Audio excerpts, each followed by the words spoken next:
Whispering Streets.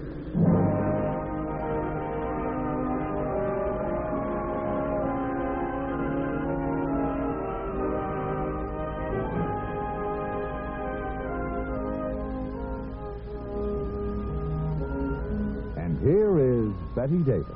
Hello.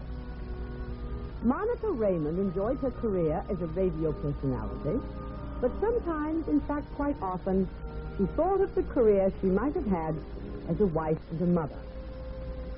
Now, as Monica and her secretary sat at a desk opening fan mail from listeners... Must be a couple of hundred, Monica. How did you ever dream up the idea? Monica Raymond against music, telling stories for children from 6 to 60. No, it just came to me, I guess. Well, funny part of it is you don't like children. The day that young sound man brought his little boy to the studio, you brushed right past him. He was holding out his arms to you and... Monica? What's the matter?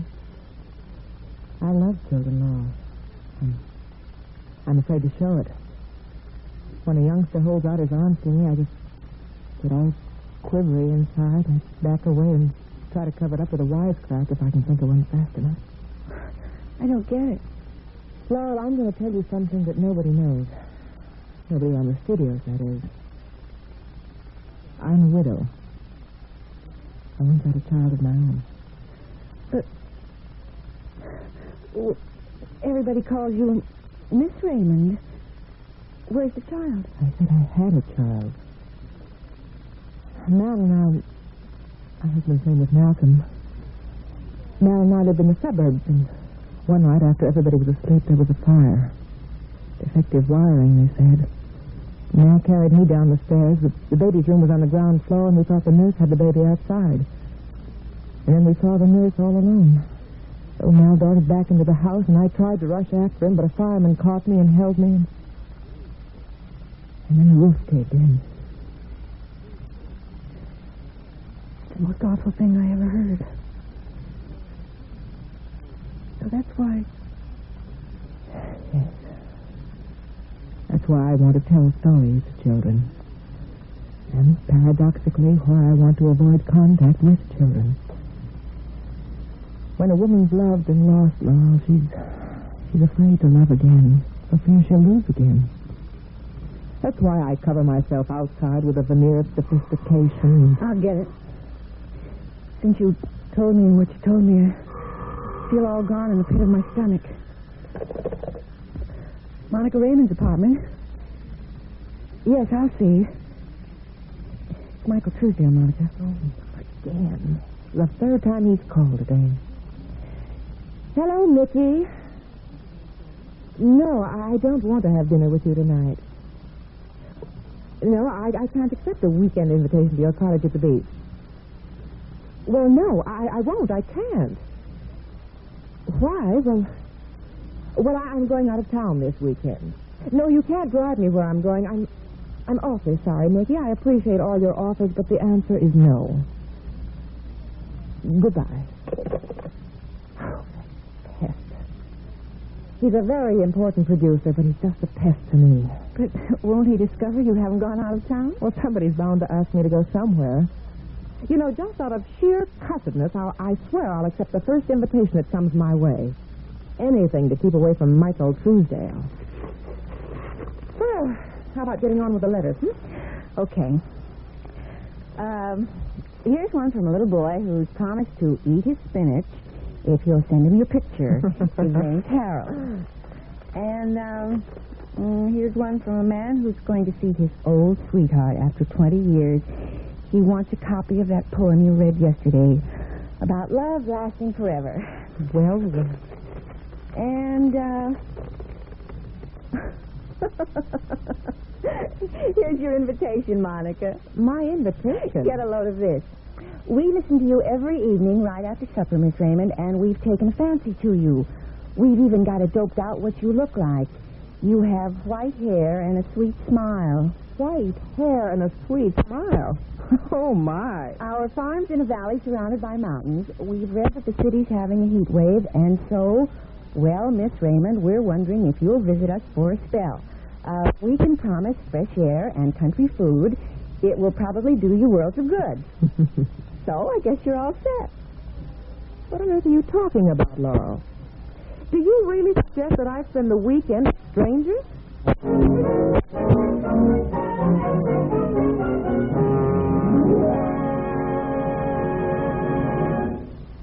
In just a moment, Betty Davis will be back again. But first, 4 Navy ships arrived off the coast of Colombo, Ceylon. The USS Duxbury, USS Princeton, USS Sutherland, and USS Henderson. They were there to take part in the rescue work made necessary by one of the worst floods in the history of Ceylon. Over 300 tons of food were offloaded and dispatched to the disaster areas. 160 tons were airlifted to the helicopters of the Princeton. Medical teams from all the Navy ships immunized thousands of people to prevent epidemic outbreaks. They also purified the drinking water. After 5 days of 24 hours a day work, the floodwaters receded and the emergency passed. The spirit and teamwork displayed by these Navy men gave us all a thought to remember. We are Americans. As we go, so goes America.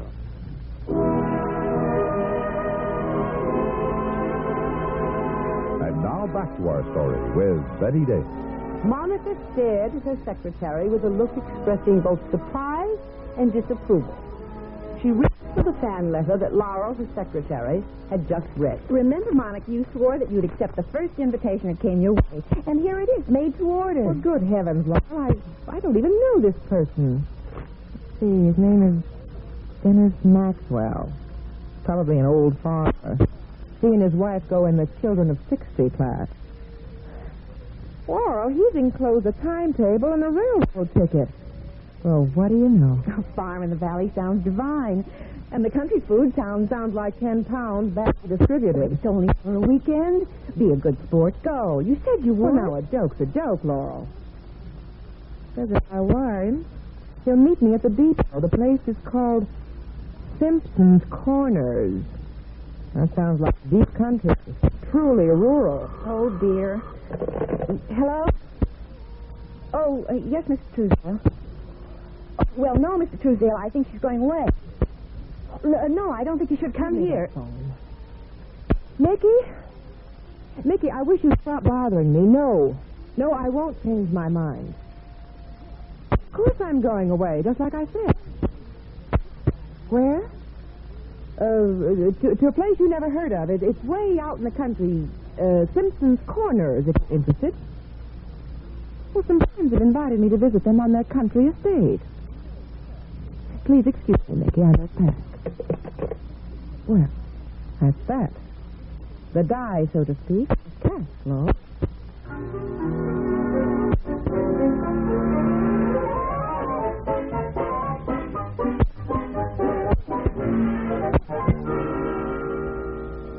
Monica already had some programs recorded on tape in case of an emergency, so she wired Dennis Maxwell to meet her.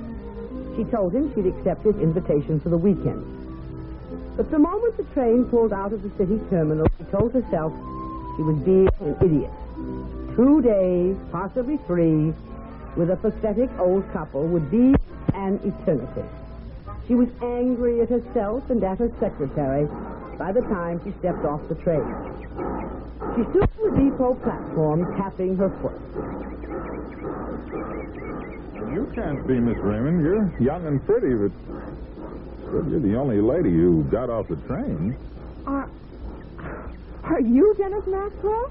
Well, you look like Cary Grant. If you know my name, you must be Miss Raymond, but you don't look quite the way we pictured you. Well, the line about white hair and a sweet smile tickled me, so I just played along with it. Yeah, well, you're more like something off a magazine cover, Miss Raymond.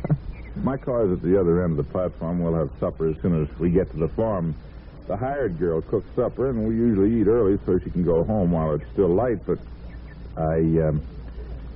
I guess she'd better stay nights as long as you're with us, being as how... What? Well, let's get going, Mr. Maxwell. This way, Miss Raymond. Give me that bag.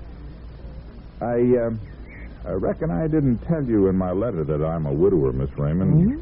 That's why I guess it's better if the hired girl stays all night, sort of as A chaperone. The visit wasn't my idea, Miss Raymond. It was Beth's and Jackie's. Well, who are Beth and Jackie? My children? Your children? Oh. How old are they? Well, Jackie's 7, Beth's 6. Here's a car. I'll put your bag in the back seat. In you go, Miss Raymond.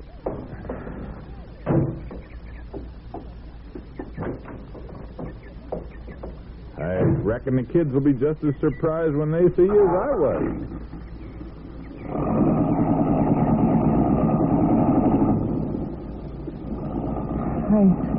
I didn't dream you had children.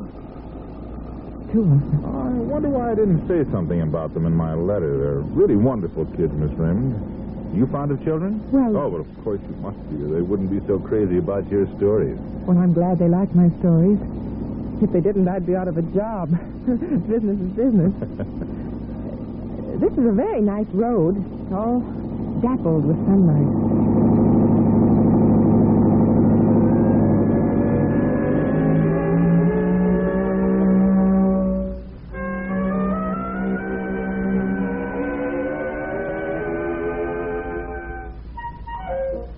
Janice Maxwell and Monica Raymond were almost completely silent for half an hour.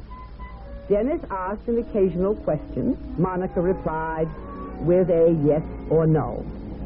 And then the car climbed a steep grade, and as it came down on the other side. That's my farm over there in the valley, Miss Raymond. The White House with the red outbuildings across the road from it. Oh, it's almost too far to see. There's so many trees. Does the house have green shutters? No, blue.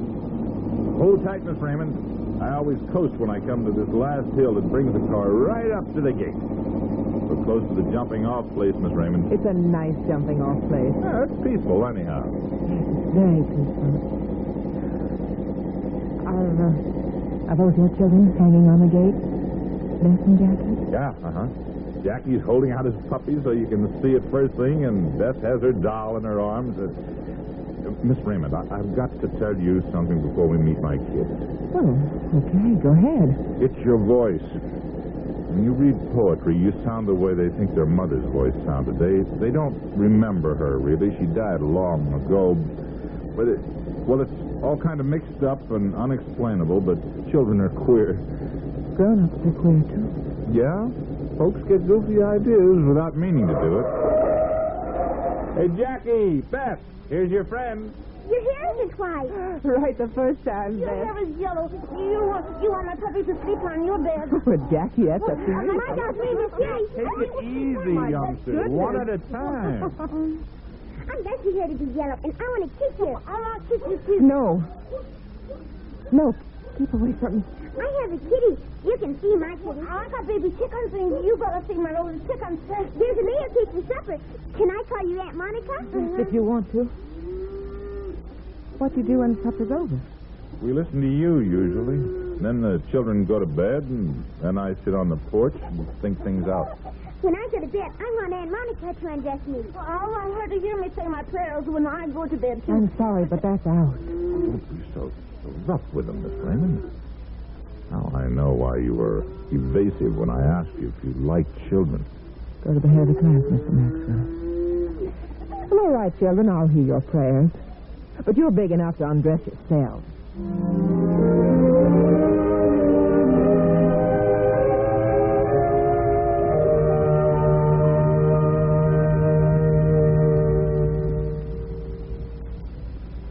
In just a moment, Betty Davis will be back. Do you know when the first presidential nominating meeting was held? In September 1812, all the congressmen of the Democratic-Republican Party met in New York to pick a president and vice president. James Madison was selected to run for a second term as president, and Elbridge Gerry was named for the vice presidency. In the election that followed, both men defeated the Federalist candidate for office. This meeting in New York, which has been called the first presidential convention in America, added another page to your political history.